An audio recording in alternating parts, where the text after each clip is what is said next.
రంజాన్ పండుగను పురస్కరించుకుని బెంగళూరు రోడ్డులోని ఈద్గా మైదానంలో ఎమ్మెల్యే షాజహాన్ బాషా ప్రజలతో కలిసి ప్రత్యేక ప్రార్థనల్లో పాల్గొన్నారు.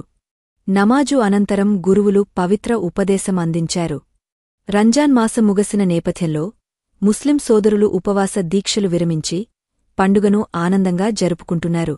ప్రార్థనలు ముగిసిన అనంతరం ఎమ్మెల్యే షాజహాన్ బాషా తన కార్యాలయానికి చేరుకుని నియోజకవర్గం నలుమూలల నుండి వచ్చిన నాయకులు, కార్యకర్తల శుభాకాంక్షలను స్వీకరించారు.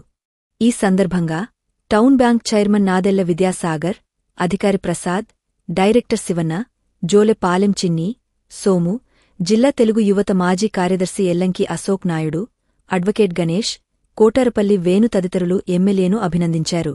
తెలుగుదేశం పార్టీ తరపున ఎమ్మెల్యే షాజహాన్ బాషా ముస్లిం సోదరులకు రంజాన్ శుభాకాంక్షలు తెలియజేస్తూ ఈ పండుగ సమయం శాంతి, ఐక్యత, ఆనందాన్ని తీసుకురావాలని ఆకాంక్షించారు.